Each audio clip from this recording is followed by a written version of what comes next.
Welcome to ಬಿಸ್ ಪ್ರಗತಿ YouTube channel. ಕಳೆದ ವಿಡಿಯೋದಲ್ಲಿ ನಾನು ನಿಮಗೆ ಜೆಮ್ ಪೋರ್ಟಲ್ ಮತ್ತು ಅದರ ಉಪಯೋಗ ಹಾಗೂ ಗವರ್ಮೆಂಟ್ ಬಯರ್ಗಳು ಯಾವ ರೀತಿಯಲ್ಲಿ ನಿಮ್ಮ ಪ್ರಾಡಕ್ಟ್ ಮತ್ತು ಸರ್ವಿಸ್ ಗಳನ್ನು ಖರೀದಿ ಮಾಡಬಹುದೆಂದು ತಿಳಿಸಿಕೊಟ್ಟಿದ್ದೇನೆ.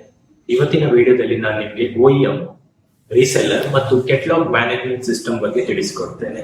ಮೊದಲನೇದಾಗಿ OEM ಅಂದ್ರೆ ಒರಿಜಿನಲ್ ಇಕ್ವಿಪ್ಮೆಂಟ್ ಮ್ಯಾನುಫ್ಯಾಕ್ಚರ್, ಅಂದ್ರೆ ಯಾವುದೇ ಪ್ರಾಡಕ್ಟ್ ಅಥವಾ ಇಕ್ವಿಪ್ಮೆಂಟ್ ಗಳನ್ನ ಮ್ಯಾನುಫ್ಯಾಕ್ಚರ್ ಮಾಡುವವರು.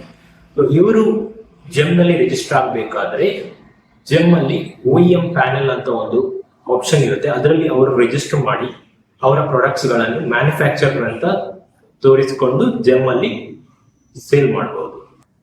ಹಾಗೇನೆ ರೀಸೆಲ್ಲರ್ಸ್ ಅಂದ್ರೆ OEM ಗಳ ಬಳಿ ಪ್ರಾಡಕ್ಟ್ಸ್ ಗಳನ್ನು ಪರ್ಚೇಸ್ ಮಾಡಿಕೊಂಡು ಅವರ ಬಳಿ ಆಥರೈಸೇಷನ್ ತಗೊಂಡು ಜೆಮ್ ನಲ್ಲಿ ಪ್ರಾಡಕ್ಟ್ ಗಳನ್ನು ಅಪ್ಲೋಡ್ ಮಾಡಿಕೊಂಡು ಅವರ ಪ್ರಾಡಕ್ಟ್ಸ್ ಗಳನ್ನು ಸಪ್ಲೈ ಮಾಡಬಹುದು. ಹಾಗೆಯೇ ಜೆಮ್ ಪೋರ್ಟಲ್ ನಲ್ಲಿ ತುಂಬಾ ವಿಧದ ಪ್ರಾಡಕ್ಟ್ ಕ್ಯಾಟಗರಿಗಳು ಲಭ್ಯವಿರುತ್ತದೆ. For example desktop, printers, industrial products, house hold products, ಎಲ್ಲ ತರಹದ ಪ್ರಾಡಕ್ಟ್ಸ್ ಕ್ಯಾಟಗರಿಗಳು ಲಭ್ಯವಿರುತ್ತದೆ. ನಮಗೆ ಬೇಕಾದ ಪ್ರಾಡಕ್ಟ್ ಗಳನ್ನು ಜೆಮ್ ಪೋರ್ಟಲ್ ನಲ್ಲಿ ಅಪ್ಲೋಡ್ ಮಾಡಿಕೊಂಡು ನಾವು ಗವರ್ಮೆಂಟ್ ಡಿಪಾರ್ಟ್ಮೆಂಟ್ ಗಳಿಗೆ ಸಪ್ಲೈ ಮಾಡಬಹುದು. ಹಾಗೆಯೇ ಕೆಟಲಾಗ್ ಮ್ಯಾನೇಜ್ಮೆಂಟ್ ಸಿಸ್ಟಮ್ ಅಂದ್ರೆ ಏನಂತ ತಿಳ್ಕೊಳ್ಳೋಣ. ಜೆಮ್ ನಲ್ಲಿ 4 ಬಗೆಯ ಕ್ವಾಡ್ರೆಂಟ್ ಸಿಸ್ಟಮ್ ಗಳಿವೆ. ಸೊ ಅದಕ್ಕೆ ಬೇಕಾದ ಹಾಗೆ ನಾವು ಕೆಟಲಾಗ್ ಗಳನ್ನು ಆ ಕ್ವಾಡ್ರೆಂಟ್ ಗಳಲ್ಲಿ ಅಪ್ಲೋಡ್ ಮಾಡಿಕೊಂಡು ನಾವು ಗವರ್ಮೆಂಟ್ ಡಿಪಾರ್ಟ್ಮೆಂಟ್ ಗಳಿಗೆ ಸಪ್ಲೈ ಮಾಡಬೇಕಾಗುತ್ತೆ. ಸೊ ಮೊದಲೇ ಕ್ವಾಡ್ರೆಂಟ್ Q1 ಕ್ವಾಡ್ರೆಂಟ್ ಅಂತ ಹೇಳ್ತೇವೆ. ಅದರಲ್ಲಿ ಮೇನ್ಲಿ Q1 ಕ್ವಾಡ್ರೆಂಟ್ ಅಲ್ಲಿ ಏನಾಗುತ್ತೆ ಅಂದ್ರೆ ಓನ್ಲಿ OEM ಗಳು ಇದರಲ್ಲಿ ಪಾರ್ಟಿಸಿಪೇಟ್ ಮಾಡಬಹುದು. ಯಾವುದೇ ತರಹದ ರೀಸೆಲ್ಲರ್ ಅಥವಾ ಆಥರೈಸ್ಡ್ ಡಿಸ್ಟ್ರಿಬ್ಯೂಟರ್ಸ್ ಗಳಿಗೆ ಇಲ್ಲಿ ಅವಕಾಶವಿರೋದಿಲ್ಲ.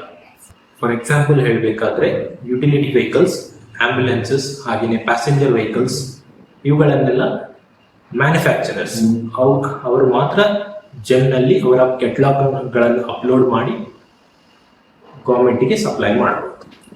ಎರಡನೇ ಕ್ವಾಡ್ರೆಂಟ್ Q2 ಕ್ವಾಡ್ರೆಂಟ್. ಸೊ ಇಲ್ಲಿ OEM ಗಳು ಅಂದ್ರೆ ಮ್ಯಾನುಫ್ಯಾಕ್ಚರ್ ಗಳು ಅವರ ಪ್ರಾಡಕ್ಟ್ ಕ್ಯಾಟಲಾಗ್ ಗಳನ್ನು ಅಪ್ಲೋಡ್ ಮಾಡಿ ಅವರ ಆಥರೈಸೇಷನ್ ಅನ್ನು ರೀಸೆಲ್ಲರ್ ನವರಿಗೆ ಕೊಟ್ಟು ಅವರ ಕ್ಯಾಟಲಾಗ್ ಗಳನ್ನು ರೀಸೆಲ್ಲರ್ ನವರು ಕ್ಲೋನ್ ಮಾಡ್ಕೊಳ್ಬಹುದು. ಈ ಅವಕಾಶ ಇರುತ್ತೆ. ಆದ್ರೆ ಯಾವುದೇ ತರಹದ ಕ್ಯಾಟಲಾಗ್ ಗಳನ್ನು ಡೈರೆಕ್ಟ್ ಆಗಿ ರೀಸೆಲ್ಲರ್ ಗಳಿಗೆ ಪಬ್ಲಿಷ್ ಮಾಡುವಂತ ಅವಕಾಶ Q2 ಕ್ವಾಡ್ರೆಂಟ್ ಗಳಲ್ಲಿ ಇರುವುದಿಲ್ಲ.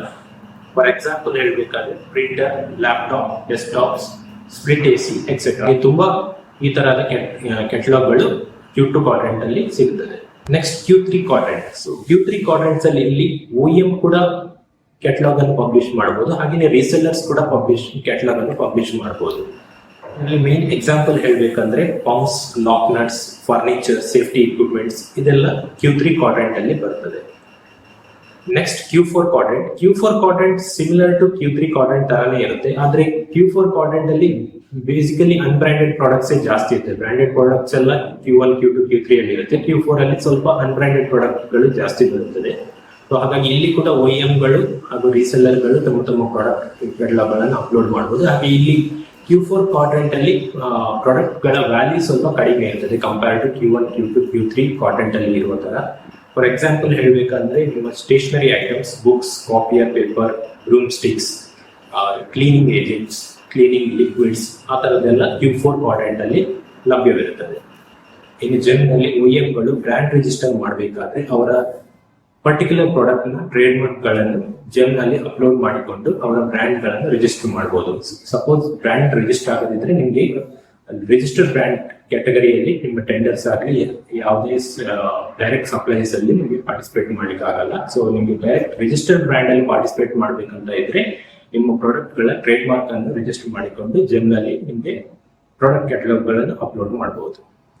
ನಿಮಗೆ OEM ಪ್ಯಾನೆಲ್ ಮತ್ತು ಕೆಟಲಾಗ್ ಮ್ಯಾನೇಜ್ಮೆಂಟ್ ಸಿಸ್ಟಮ್ ಗಳ ಹೆಚ್ಚಿನ ಮಾಹಿತಿಗಾಗಿ ಬಿಸ್ ಪ್ರಗತಿ ಚಾನೆಲ್ ನ ಸಬ್ಸ್ಕ್ರೈಬ್ ಮಾಡಿ. ಹಾಗೆ ಕೆಳಗೆ ಕೊಟ್ಟಿರುವ ಡಿಸ್ಕ್ರಿಪ್ಷನ್ ಅಲ್ಲಿ ಕೊಟ್ಟಿರುವ ನಂಬರ್ಗೆ ಕರೆ ಮಾಡಿ. ಧನ್ಯವಾದ.